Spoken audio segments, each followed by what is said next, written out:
Hello, it's Rob here for Waverley Instruments, and today I'd like to do an overview of a relatively new library for KONTAKT. Actually, depending on when you're watching this video, it might not even be available yet, but I'll update the video description with regards to availability, pricing, and so on.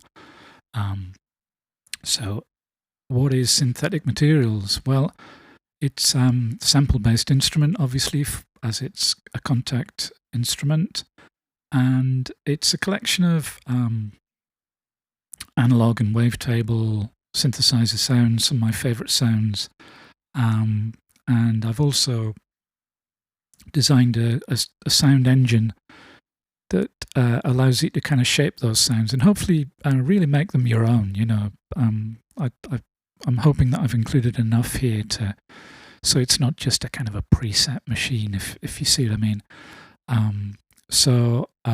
Proof of the pudding, as they say, is in the eating. So I'm going to try and show you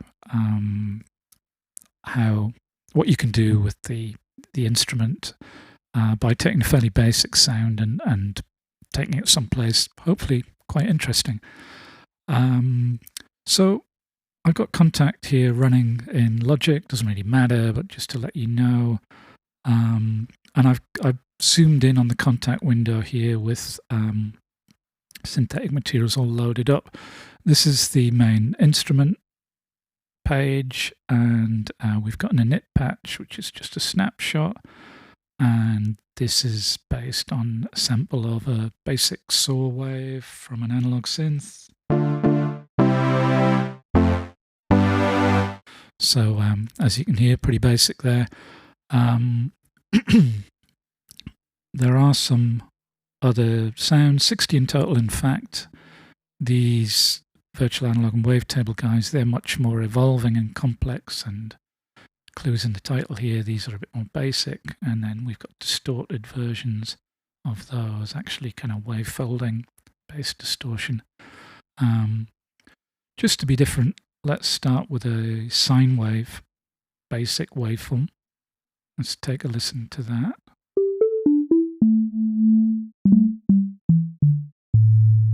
So pretty basic. You might be able to hear that there's a bit more going on than just a single sine wave. So we've got some stacking, detuning, and panning going on. Just basically so we can feed the main instrument with something a bit more interesting to do its thing with, if you see what I mean. Rather than just having, you know, static waveforms, because then you get into almost like wavetable-like territory. So let's crack on.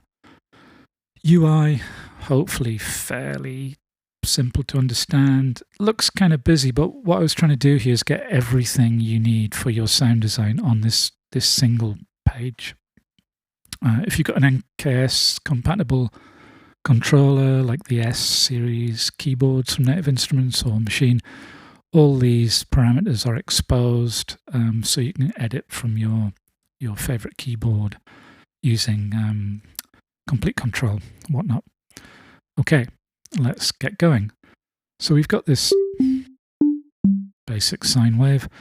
Let's start over here, which is the amp section, probably pretty familiar. Velocity sensitivity, probably worthy of a little bit of explanation. Basically, this is your kind of dynamic range. So if I dial that back, you can't see how hard I'm hitting the keyboard, but it basically gives you no dynamic range. So that's handy if you're doing, you know, analog synth type sounds. But in this case, I'm actually going to want quite a lot of dynamic range. Again, depends on your playing style and your keyboard and what have you. I've just got my little complete M32 plugged in for the purposes of this demo, but I want quite a lot of dynamic range.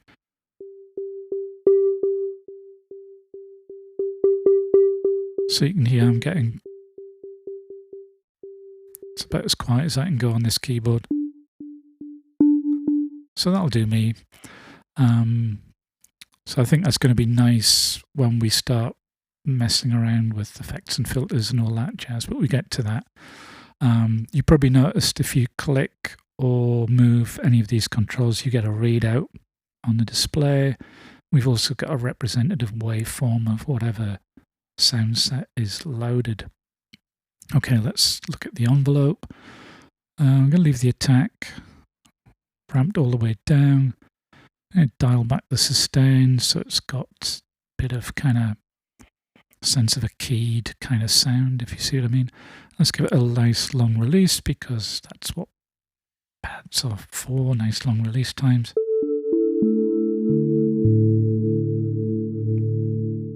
Okay, so we're going to add a bit of color to that. We've got a drive control, it's kind of like a distortion.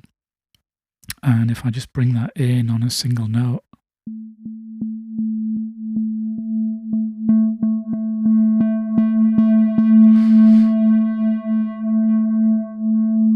you can hear it kind of adds this nice sort of additional harmonics, that crispy sort of distortion there. It's quite warm. And I thought it would be nice if the drive also has a dedicated envelope, which may be a little bit unusual. So this is the drive envelope down here. So I'm going to bring that in after a few seconds, maybe pull back the sustain level of that envelope, and then have a fairly long release time till it comes down to this level. So what we should hear now is kind of like the drive effect coming in gradually and then sort of subsiding away to a more purer sound, but not quite pure because we've got the sustain set to above kind of 0, if you see what I mean.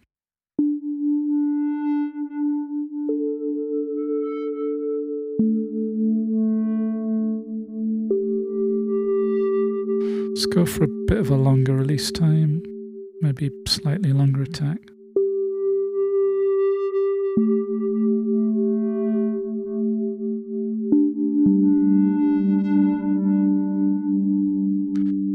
And these envelopes are obviously on a per note basis, so you can have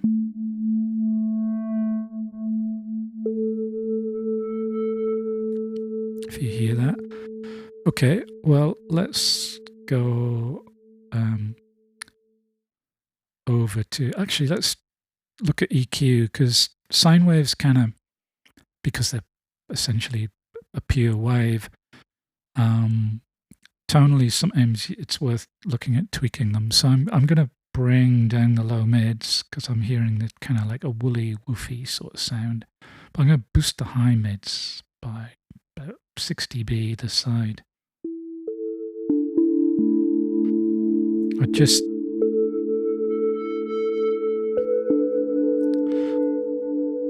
just think that helps kind of define some of that nice thing that the drive controller is doing. It's also going to help us out a bit further down the line, I think, when we start messing around with filters and stuff. But I'm not going to go to the filter just yet. I'm actually going to go to the pitch shifter. Excuse me a sec. Very professional YouTuber that I'm not. Okay, so we've got a master transpose. Just allows you to bump the incoming keys up and down by an octave, up an octave or down an octave. But the real fun begins when you start adding additional notes using these pitch controls. So this is based on a favorite guitar pedal of mine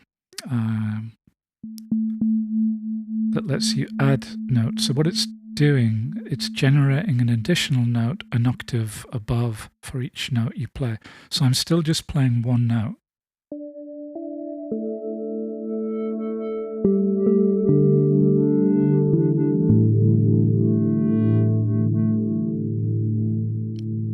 So you can hear it's generating an additional note an octave above the note that I'm playing. And it's also panning those notes left and right alternatively and doing a little bit of detuning as well.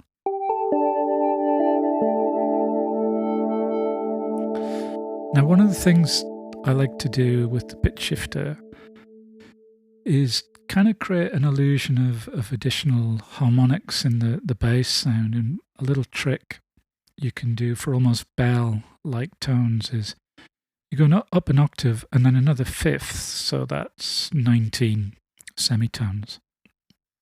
And what will happen now is that these guys, pitch 1 and pitch 2, will be panned left-right alternately, and our main played note will be dead center.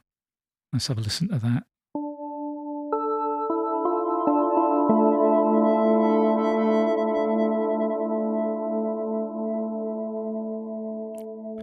Now you might be able to hear that this combined with the drive effect is having you get this nice kind of sort of cross distortion. I don't know if it's into modular or not. Anyway, I digress. But it's almost starting to sound a bit like feedback if I just play something like that again.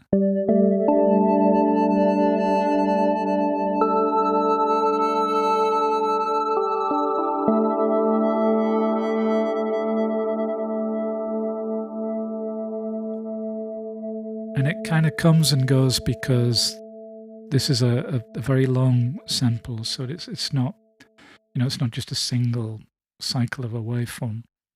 So you get this kind of intrinsic motion all the time under the hood. A little tweak to the pitch shift I'm going to do. You can scale the velocities. So what I'm actually going to do is scale the original strength of the note to 25% of the velocity that I actually play it at.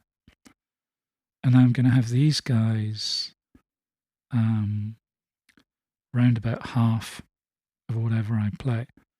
So say if I were to play a note with 100, the velocity of the original note will be 25, and then the velocity of pitch 1 will be 50, and the velocity of pitch 2 will be 50. So I'll be getting 3 notes in total. Again, if you look at the keyboard, I'm going to play just this C note here. And you can see these notes are the generated notes.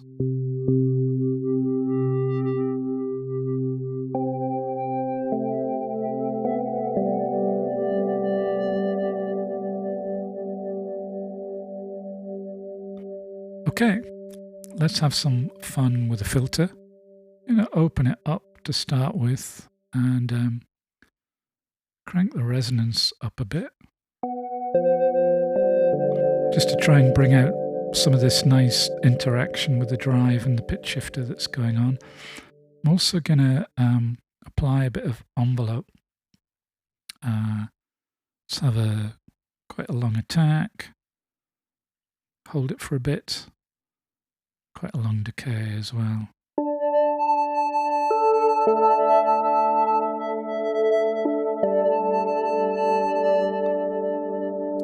You can maybe hear now that the filter is kind of doing quite a nice job of sweeping through that kind of nice harmonic stuff that's going on, kind of upstream, as it were. I probably should mention there's 2 kind of filters, a single pole and a 4-pole. You can Google that if you like. So I'm not even going to try and explain about 10 poles and filters. The way to think about this is that the single pole, this guy that we're using now, has a gentler roll off at the cutoff frequency. 4 poles a bit more aggressive. So if you're doing classic analog synth type sounds, that's probably your guy. It's just that classic sort of filter sound that probably familiar with. But for the purposes of this pad type sound, I think the single pole sounds a bit nicer.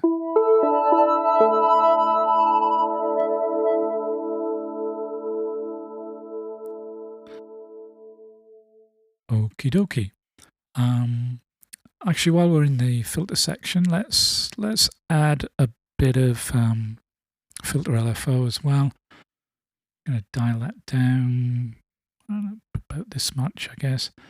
Nice long fade in, so by the time the note has kind of established itself through all the other envelopes, we'll then hear a bit of LFO filter applied. It's kind of tricky to hear, but if I turn the rate up, you can hear it a bit better, depth as well. Yeah. So it's basically doing that kind of thing, but a bit more subtly. Okay. Let's zip over here and add a bit of vibrato as well. So we got a pitch LFO as well. Let's bring that down. Again, we can have a bit of a fade. And if we really go crazy, you can hear it there. Now, something I should mention about the LFOs is that over here we have a drift control. We turn that on, crank it up. What that actually does is applies periodic adjustments to the rate and depth of the LFOs so that you don't get this kind of like, you know, robotic repeating, and particularly if the pitch and filter LFOs are kind of interacting, it means that you won't hear an obvious pattern to them. So if I do this again, crank up the pitch,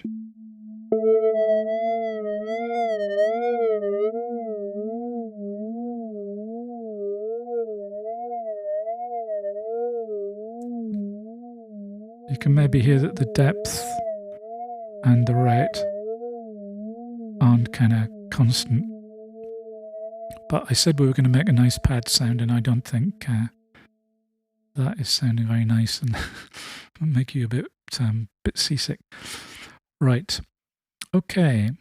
Let's move on to the effects. So these in the signal chain, after the EQ, we go into a delay. Then we've got a rotary kind of effect, and then we've got actually the signal chain is EQ, rotary, delay, then chorus and reverb. I know that's a little bit weird, but I just thought it sounded nice that way. You can apply the chorus to post delay, and it I just think it sounds cool.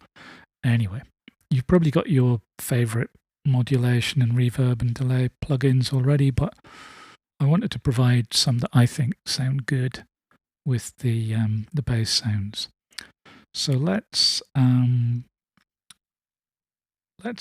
look at the rotary and chorus before we start tinkering with the delay, just so we can hear what's going on a bit better. So the rotary, you notice it's dead center at the moment, so it's off. So the way the rotary works is we've got a slow speed to the left and a fast speed to the right. So if I just play something,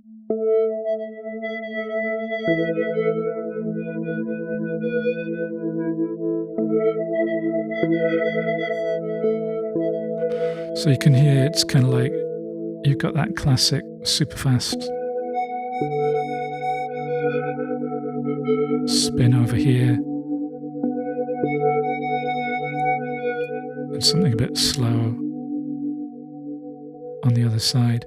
Chorus is just a nice sort of analog-y type sounding chorus.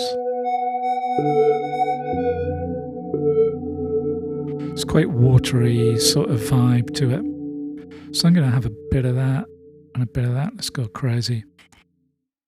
Now for the delay, you can set the delay time free in milliseconds, or if you turn sync on, that will change it to musical subdivisions. So your classic dotted eighth, for example.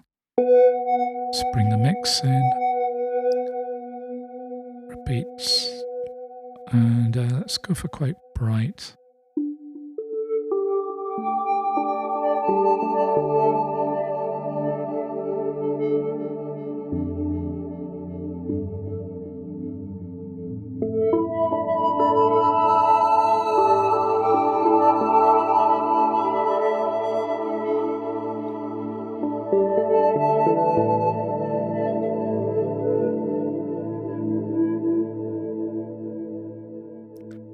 should add that when the drift is on, the delay modulation is also kind of ramped up, so you get that adds to that kind of lovely sort of sense of movement.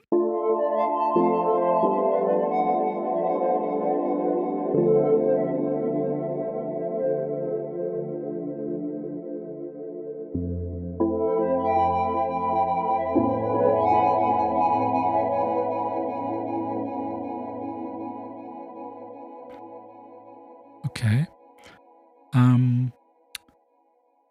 We'll come back to the reverb. The compressor is worth shouting out the compressor that it can be used as a kind of a gatekeeper, just in case your levels get a bit unruly, especially if you've got high resonance settings on the filter. I'm going to crank that up. This has a nice effect, you know, the usual compression thing of just making everything sound a bit bigger.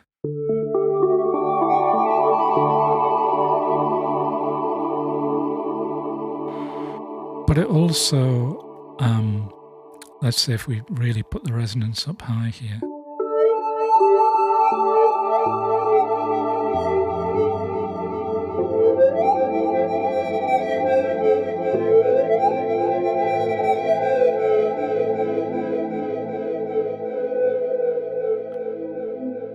You'd normally at those kind of high resonance levels, you'd probably get a bit of clipping, but the compressor is actually catching a lot of that.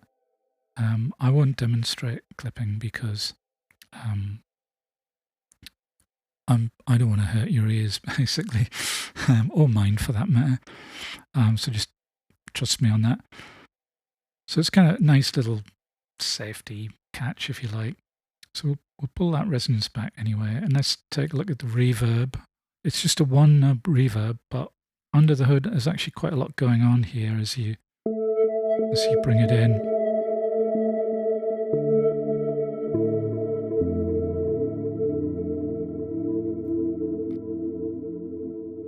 So it's quite a big can be quite a big cinematic type affair.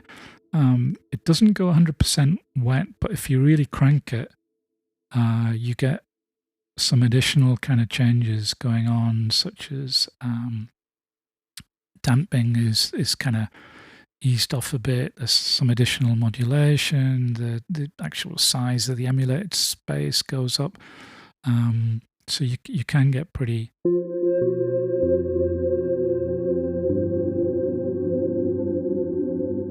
epic sounds. And if I crank it, I think you'll hopefully agree that it's still quite a usable sound.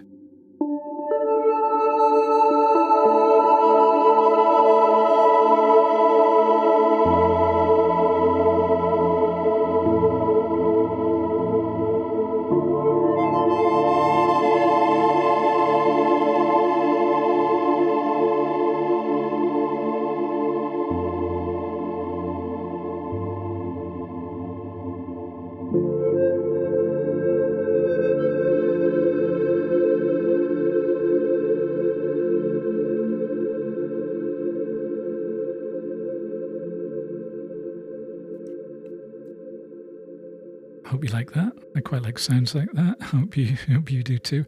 Oh, there's a glide as well. So this is a little bit. This is a legato glide. So it's not.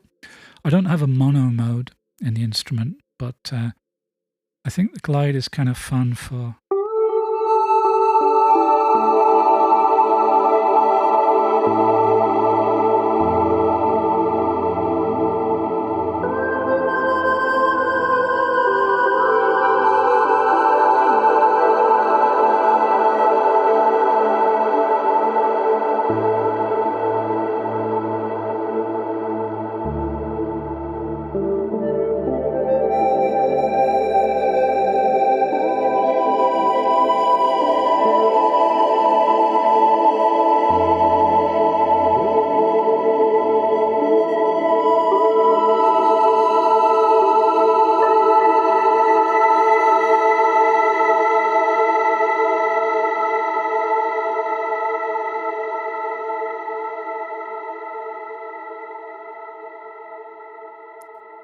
Okay, I think that's quite enough of my terrible keyboard noodlings.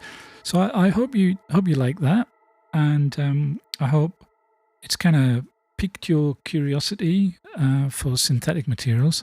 As I say, any questions or comments, please do put them in the section below the video. I look forward to seeing those.